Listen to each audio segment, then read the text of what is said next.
not the rest of the 99. It's not just about the effects being there or not, it's about the effects showing up or not. And you could talk about that with any other kind of pollutant. So yeah, just keep things in perspective, and I encourage you to stay curious. Thank you. Yeah. So visit his site and also Dan's site, and the full information and informative. So yeah. So make question, please, and then please come to this microphone, and then only question, please, because we don't have so much time. So simple question, welcome. Actually, the question I have is for Dan, just to share with us what happened down in San Onofre, and then also share with us what happened in our own backyard over here in Santa Susana, and which you were instrumental in discovering. Okay, please. A few days ago, at the San Onofre Unit 3 reactor, this is a nuclear power plant between Los Angeles and San Diego, a steam generator tube ruptured, and the operator of the reactor, Southern California Edison, said it was a single tube and no radioactivity was released. The following day, the Nuclear Regulatory Commission said radiation was being released and hundreds of tubes appeared to be damaged. This is steam generators that were put in just a year ago at a cost of hundreds of millions of dollars. And they're finding that they have lost already 20% and in some cases 30% of the thickness of the tube in just a year. They're showing the age of steam generator tubes that are decades older. And it is very, very worrisome. In addition, it then turned out that a worker had fallen into the reactor pool. This is primary coolant, radioactive water. Apparently he had dropped a flashlight and was leaning over to pick up the flashlight and went swimming in the reactor pool. It's just something that gives me nightmares. So this is a reactor that can affect all of you, about 8 million people who live within 50 miles of the plant. The Nuclear Regulatory Commission years ago estimated that there could be 300,000 cancers produced if there were an accident at one of those reactors. And in terms of the other matter that you mentioned, in terms of things closer at home, we're a few hundred yards from the engineering library here on campus, where students of mine, while I was teaching here in the late 70s, found records of a partial meltdown that had occurred at a reactor in the Los Angeles area at a place called Santa Susana. A smaller reactor, but no containment structure.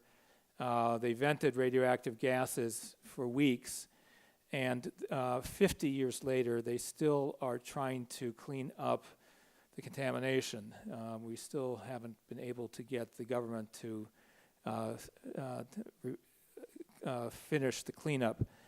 But to embarrass me more, one other quick item about how close things are. I was teaching in the Math Sciences building when my students discovered that there was a reactor, this is back in the 70s, next door here on campus, and that it was leaking radioactive argon gas into the main air inlet for the Math Sciences building, and that the level of radioactivity was 250 times the legal limit because the operators had miscalibrated the radiation monitors.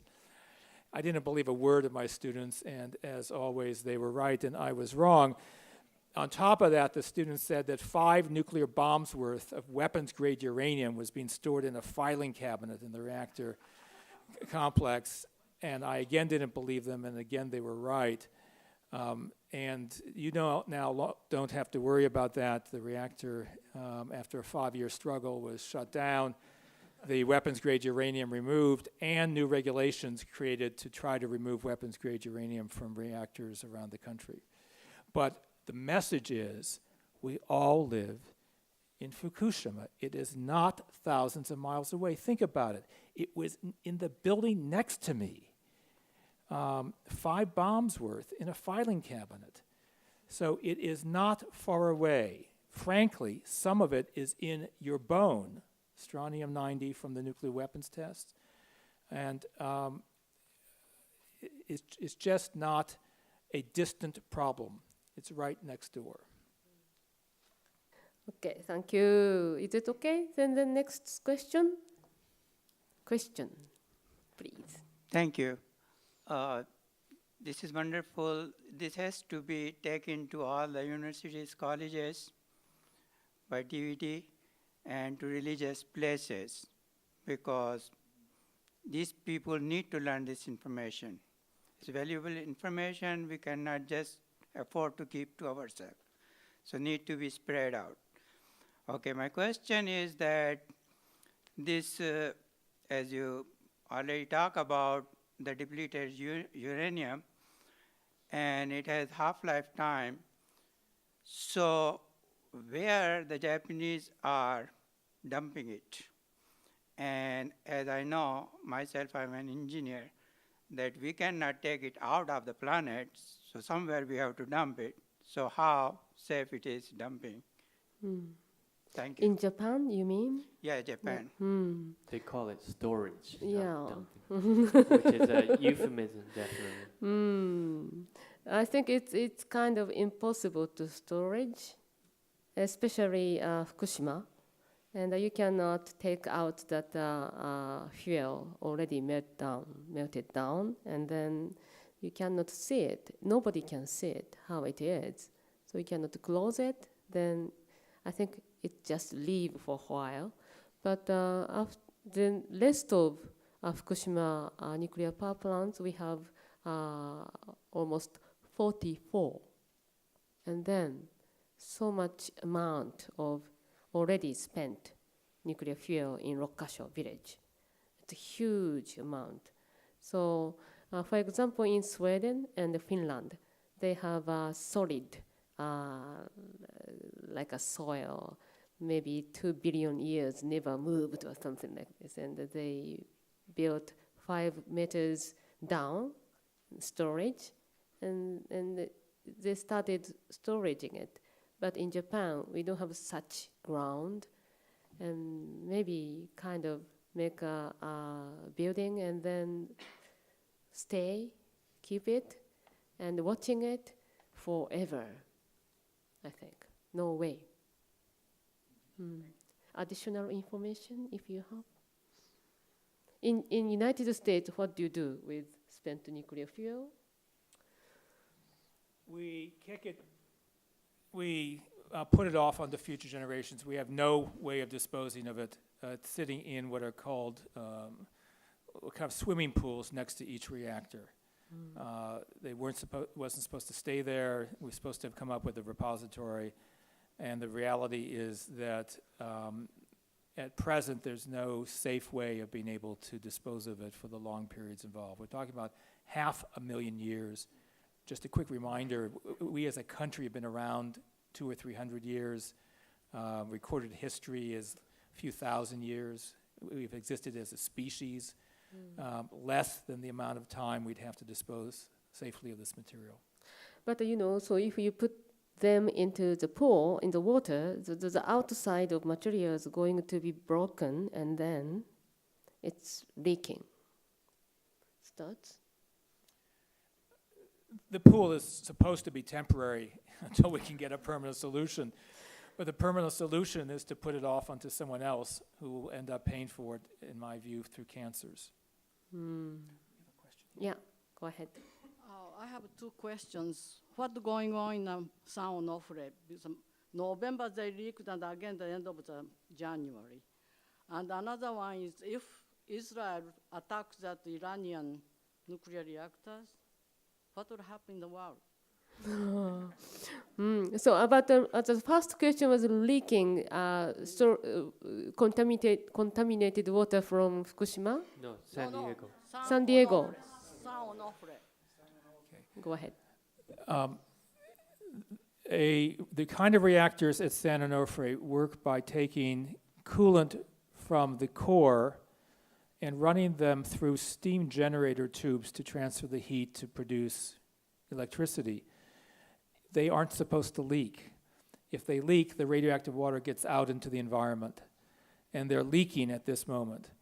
In addition, it turns out that the steam generator tubes that they put in, the steam generators themselves, either are defective or are not being appropriately maintained, and so they've already lost like 20% of their thickness in a year, and they want to run it for decades.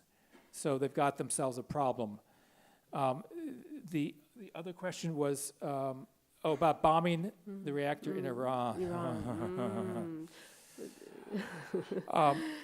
War is always horrible, but bombing a nuclear reactor increases that horror exponentially, because if you hit a reactor that's operating, you can release 1,000 times the long-lived radioactivity of the Hiroshima bomb. A bomb on a reactor will stop the cooling, will cause the fuel to melt. So this is a great vulnerability, not just in Iran, but frankly, every nuclear power plant we have in this country is a potential target for a terrorist. They get a quasi-nuclear capability, but only have to use conventional explosives to pull it off. I've spent much of my career trying to improve the security of reactors for that reason. Do any of you know how many terrorists you have to protect a nuclear reactor against in this country? Do you know how many attacked on 9/11? 19. Do you have to protect against an airplane hitting a reactor? No, there's no protection. So these are targets for terrorists, and in a war, they could cause an immense amount of radiation to be released. We need to move to a world where, in a war, if someone attacked a windmill, all that happens is the blade falls off. You attack a photovoltaic array falls off. But you don't have tens of thousands of cancers produced. But it was 1986, actually, Israel bombed nuclear reactor in Iraq, but it was not operating. But it was a very small one also. But that's where it gets tricky, because for doctors, an onslaught of cancer is really not a bad thing. So, no, I really mean that. That's why you have a lot of people from the medical industry really trying to downplay this problem. And historically speaking, not just in Japan. But I mean, even what is cancer, that is such a very complex question. There's so many types of tumors that takes so many years to develop. No way to prove. Yeah, so it is not a very easy statement to make. However, it is very complex. Just one quick rebuttal for a moment. Among the most powerful forces in fighting the nuclear threat have been physicians. There's an international organization called the International Physicians for the Prevention of Nuclear War that won the Nobel Peace Prize. Their U.S. affiliate is Physicians for Social Responsibility, and they have been at the forefront. So I really must take issue with the assertion that doctors, don't care about cancer or that it doesn't matter. Of course I don't mean all doctors. And Jimmy. And parenthetically, the IPPNW, the International Physicians Prevention of Nuclear War, the meeting this year is going to be in Hiroshima. Okay. And So actually, on the program committee is Tad Akiba, Tadatoshi Akiba, yeah, the so- former mayor of Hiroshima. okay. And he formed an organization called Mayors for Peace. And he has now 5,000 mayors around the globe who oppose nuclear weapons. Okay, just 1 second. So obviously I didn't mean all doctors, but when you talk about internal radiation, you have responsible physicians, of course, international organizations, who are on the side of public health. They talk about the dangers and the risks. And then you have these side of doctors who try to underestimate what has been happening, and they don't necessarily take up the reports that have been coming out. So that's the point that I was trying to make. right. So next question, please. Okay, this question is probably for Dr. Hirsh and maybe Shingo too. There was recently a Frontline documentary on Fukushima, and in which the NASA's top climate scientist, Dr. James Hansen, stated that in order to prevent catastrophic climate change, nuclear power should be considered as transitional option. And the document itself, I think, could be critiqued in many ways, but particularly at this point, I think the value of that documentary may rest on this point. So I wanted to ask whether you watched the documentary or any comment about this statement. Well, Dr. Hansen is a great hero in terms of the work he's done to alert people to the risks of climate change. I admire him tremendously for that. He is not an expert on nuclear power. He knows very little about the risks. His actual statements are not supporting the expansion of existing kinds of reactors. He supports what are called Generation 4 reactors, which he went a couple years ago to hear a workshop by Westinghouse about some kind of design that they might have in the future. I respectfully disagree with him about nuclear power. I actually think that nuclear power makes it much harder to make that transition. I'm not suggesting you shut down every reactor in the United States tomorrow, but I am suggesting we do not extend their licenses so that they run beyond their design life, and that we start making the transition now, which is what Germany, Japan, Switzerland, Italy are doing. So it's a fundamental argument. Do you pick your poison? Carbon dioxide, plutonium. I don't think that's the choice. I think it is two poisons, plutonium and carbon dioxide, and the sun. I think that's the choice. Okay, thank you. Well, real quick, remember the graph that Ms. Kamanaka showed that our energy consumption didn't really require nuclear energy? There are two things that people should be aware of. One is that the fact that we have been producing more and more and more energy that's disproportionate to our population growth. So if we produce less, it doesn't mean that we'll have shortage as long as we consume smarter. It doesn't necessarily mean less, but we have to use and spend our energy smarter. And the second point was that even in Japan, our population is dwindling. So why do we actually need to produce even more or to depend more on nuclear fuel? Thanks. Okay, go ahead. Thank you for your wonderful presentations. I have many comments I would like to make about them, but since I'm restricted to a question, Sorry about it. let me ask why don't you make a film about the elephant in the room that's been left out of the discussion? The reason for most of these problems is massive overpopulation. The system cannot support the number of people that we have, and we have to restrict population, or there's this demand for resources, the demand for undermining all these things. Please make a film about it. For example, in Africa or it's called underdeveloped country, so they can make a comfortable life without using nuclear power plants because very primitive and primitive technologies that they can use also supplies so many comfortable things to them. This is a technology that we need to spread over.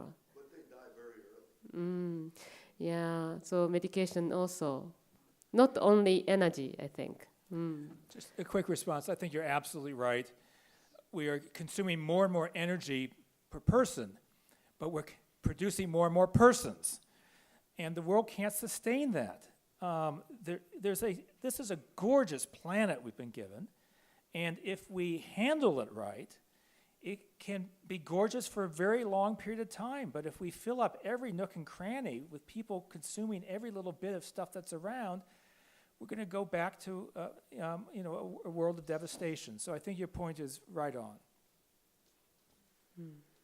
Yeah, Okay. Yeah, I completely agree. It's about food and water that could be more important than energy consumption, how we produce energy.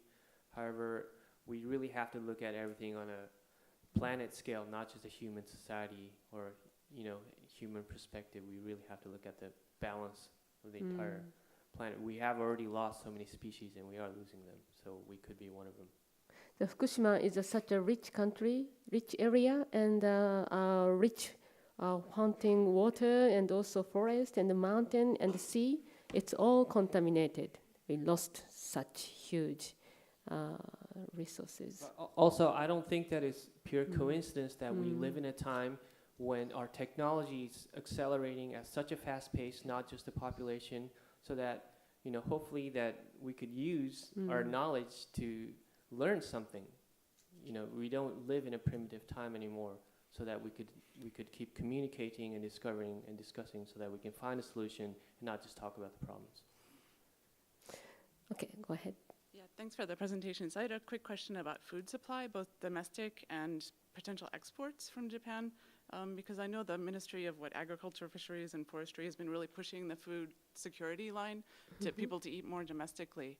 But I know that there was a lot of problem both with salinization and with radiation damage, as you were saying, around Fukushima, a lot of the agricultural area. So I'm wondering what's happening, either what's known at the level of street level communication or of academic research about the domestic.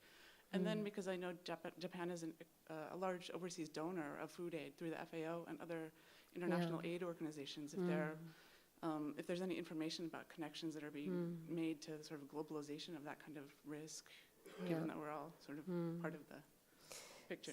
Yeah.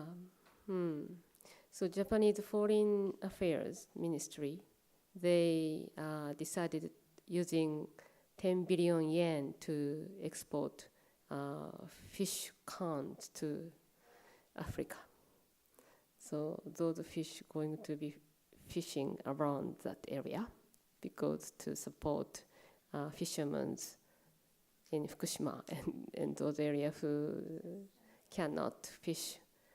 And of course, Japanese people are against it, but many small numbers of people, because this information is not really spread out by mass media.